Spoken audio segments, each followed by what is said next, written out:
اعوذ باللہ من الشیطان الرجیم بسم اللہ الرحمن الرحیم یا من دل علی ذاتہ بذاتہ وتنزہ عن مجانسۃ مخلوقاتہ وجل عن ملائمۃ کیفیاتہ یا من قرب من خطرات الظنون وبعد عن لحظات العیون علم کان قبل ان یکون والصلاة والسلام على خیر خلقہ محمد خاتم النبیین وسید المرسلین ورحمۃ للعالمین وأہل بیت الطیبین الطاہرین المعصومین المظلومین. اللہ تبارک تعالی فی کتاب المجید والفرقان الحمید ان الدین ان اللہ الاسلام. صلوات پر محمد وآل محمد.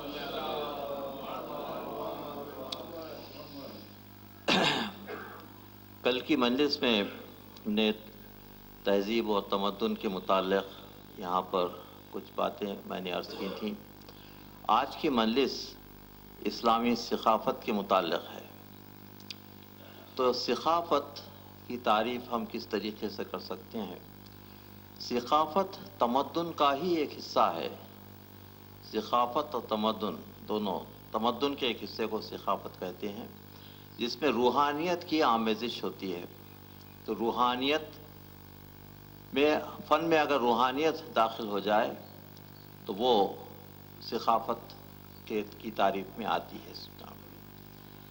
تو دیکھیے کہ ثقافت کے جو نمونے ہیں اسلامی، وہ اتنے ویریشن کے بعد، بعض مشکل الفاظ اردو کے بجائے میں انگلش الفاظ استعمال کر رہا ہوں، بعض ویریشنز کی بجائے ان کے مینیفیسٹیشنز جو ہیں، ان کی مظہریت جو ہے، وہ سب تقریباً ایک ہی ہے.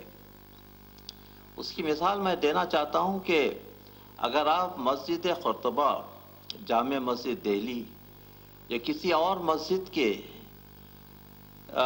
آرکیٹیکچر پہ غور کریں تو ان کا آرکیٹیکچر آپ کو بدلا ہوا نظر آئے گا، کیونکہ اس میں لسانی اور جغرافیائی تغیرات ہیں. کیونکہ یہ مختلف مقامات پر ہیں تو اسے لسانی، لنگوسٹک اور جغرافیکل اس میں آپ کو چینجز نظر آئیں گے. لیکن ان ساری چیزوں کے باوجود اس میں ایک آپ کو یکسانیت نظر آئے گی. سوال ہوگا کہ یہ سب تینوں کے تینوں تقریباً ایک ہی ہیں اور کوئی فرق نہیں ہے. یہ روحانیت کا حصہ ہے اور اس کا تعلق وحی سے ہے. اس لیے آپ کو اسٹرکچرل ڈیزائنز کی طرح کی ویریشن کے باوجود ساری کی ساری چیزیں آپ کو ایک ہی نظر آتی ہیں. اس کے برخلاف اگر آپ ایک گرجا گھر اور ایک مندر کو دیکھیں تو ان میں آپ کو کسی قسم کی یکسانیت نظر نہیں آئے گی، کیونکہ ان میں کوئی چیز یکساں نہیں ہے. تو یہ یکسانیت جو یہاں پر پیدا ہو رہی ہے وہ وحی کی طرف سے ہے، اللہ کی طرف سے، وحی کی طرف سے ہے. کیونکہ اللہ نے انسان کی فطرت کو کائنات کی فطرت کے مطابق بنایا ہے.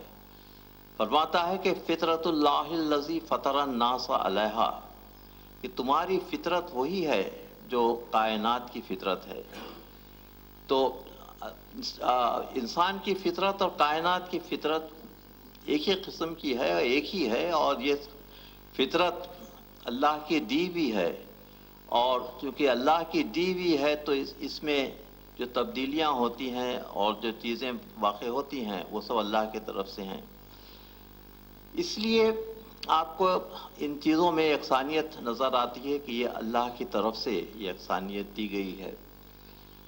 اب آپ اس کے متعلق اگر آپ غور کرتے چلے جائیں تو آپ کو یہ پتہ چلے گا کہ بعض لوگوں کا اعتراض، میں پہلے اس کا جواب دینا چاہتا ہوں، بعض لوگوں کا اعتراض یہ ہے کہ اسلامی ثقافت پر یونانی تہذیب کا بہت بڑا اثر ہے. لیکن یہ حقیقت کے خلاف بات ہے، کیونکہ ہنری بوفون نے اپنی کتاب دی میکنگ آف ہیومینٹی میں بہت اچھی طریقے سے دیا ہے کہ جتنی یورپی ثقافت ہے وہ اسلام کی دین ہے سلطان. تو یہ بات غلط ہے کہ یونانی ثقافت نے اسلام کی ثقافت کو متاثر کیا، یہ بات بالکل غلط ہے۔ اسلامی ثقافت بالکل اپنی علیحدہ منفرد حیثیت رکھتی ہے، اس میں یونانی ثقافت کا کوئی دخل نہیں ہے، ایک بات یہ۔ دوسری بات جو دونوں میں فرق یہ ہے کہ یونانی ثقافت اور یونانی تہذیب کو اگر آپ دیکھیں تو ان کے پاس کائنات کا ایک جامد تصور ہے، اسٹیشنری یونیورس، بالکل ساکت اور کوئی اس میں حرکت نہیں۔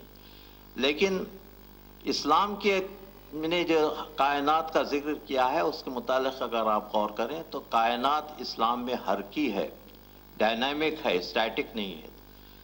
تو یونانی کائنات اسٹیٹک ہے اور اسلامی کائنات ڈائنامک ہے، تو اس لیے دونوں میں فرق ہے، اور اس ڈائنامزم کی طرف سے اس میں یکسانیت نظر آتی ہے اسلامی ثقافت میں، اور اس کی ایک وحدت بالکل اس کی وجہ سے ہے کہ یہ اللہ کی طرف سے دی گئی ہے یہ بات۔ اس کے علاوہ ایک اور بات جو قابل غور ہے اسلامی ثقافت کے متعلق، ایک تو یہ کہ کائنات حرکی ہے اور کائنات جو ڈائنامک ہے، اس کے علاوہ اللہ کی جو شان ہے اس کے ہر آن ایک نئی شان ہے، کل یوم ہوا فی الشان، اللہ کی شان کہ اس میں ہر آن اللہ کی شان بدلتی، کی شان الگ الگ رہتی ہے، اور جو ہے ہر چیزوں میں ہر بدلتے ہوئے حالات کے لحاظ سے اللہ کی شان اسی قسم کی ہے، کل یوم ہوا فی الشان، ہر دن اس کی شان ایک علیحدہ ہے۔ تو اس طریقے سے یہ چیز ظاہر ہوتی ہے کہ یہ حرکت کی وجہ سے ہے، اور کائنات حرکی ہے، اور اللہ نے جو صفات کائنات کو اور انسان کو عطا کیے ہیں یہ ڈائنامزم کی طرف سے، وہ بھی ڈائنامک ہے، اور اللہ اس طریقے سے ہر روز اس کی ایک نئی شان ہے۔ تو یہ اسلامی ثقافت کے متعلق ہے۔ اب یہ دیکھنا یہ ہے کہ اسلامی ثقافت کے خط و خال کیا ہیں اور اسلامی ثقافت کیا چیز ہے۔ تو اگر آپ دیکھیں تو اسلامی ثقافت میں جو چیز ہوتی ہے وہ جو چیزیں ہیں وہ دوسری چیزوں سے بالکل مختلف آپ کو نظر آئیں گی۔ اس کی وجہ یہ ہے کہ دوسری ثقافتوں میں ایک چیز جو بہت کامن ہے، جیسے یورپی ثقافت ہے یا یونانی ثقافت ہے، وہاں پر مجسمہ سازی اور تصویروں کا رواج تھا، خصوصاً مجسمہ سازی کا۔ اسٹیچوز بلڈ کرتے تھے، وہ اسٹیچوز کا جو ہے ان کے پاس بہت بڑا حصہ تھا، لیکن اسلام نے اس کو حرام کر دیا، اسٹیچوز کو بالکل حرام کر دیا۔ تو اس کا آلٹرنیٹ ہمارے پاس کیا ہونا چاہیے تھا؟ تو اس کا آلٹرنیٹ یہ رکھا گیا کہ کیلیگرافی یا خطاطی جو ہے اس کا آلٹرنیٹ ہے اسلام میں مجسمہ سازی کا، کیونکہ کیلیگرافی کے جو ڈیزائنز ہیں، جو پیٹرنز ہیں، وہ سارے ڈیزائنز اور پیٹرنز جو ہیں وہ قرآن سے ماخذ ہیں، اور قرآن کی جو قرآن کی جو کیلیگرافی ہے اور قرآن کے جو حروف ہیں وہ سب کے سب ایک باطنی حقیقت کو ظاہر کرتے ہیں۔ تو اس طریقے سے اسلام میں جو چیزیں دی گئی ہیں جو اسلام کے موافق ہیں وہ خطاطی ہے اور فن کیلیگرافی ہے۔ اب اس کیلیگرافی کے متعلق اگر آپ آگے بڑھتے ہوئے سوچیں تو یہ کیا ہے؟ تو کیلیگرافی کا تعلق حکمت الہی سے ہے، اللہ کی حکمت، اور اللہ نے اپنی حکمت کے متعلق عرض کیا ہے یؤتی الحکمت من یشاء ومن اوتی الحکمت قد اوتی خیرا کثیرا۔ اللہ اس کو حکمت عطا کرتا ہے جو جس کو چاہتا ہے، اور جس نے حکمت حاصل کی اس نے خیر کثیر حاصل کیا۔ اس طریقے سے اسلامی کیلیگرافی میں یا قرآن کے الفاظ میں حکمت الہی پوشیدہ ہے، اور یہ حکمت الہی ان لوگوں پر ظاہر ہوتی ہے جو اس کے متعلق ریسرچ کرتے ہیں اور جو اس کے متعلق جاننا چاہتے ہیں۔ تو حکمت الہی کا سرچشمہ جو ہے وہ قرآن ہے، اور حکمت الہی کا سرچشمہ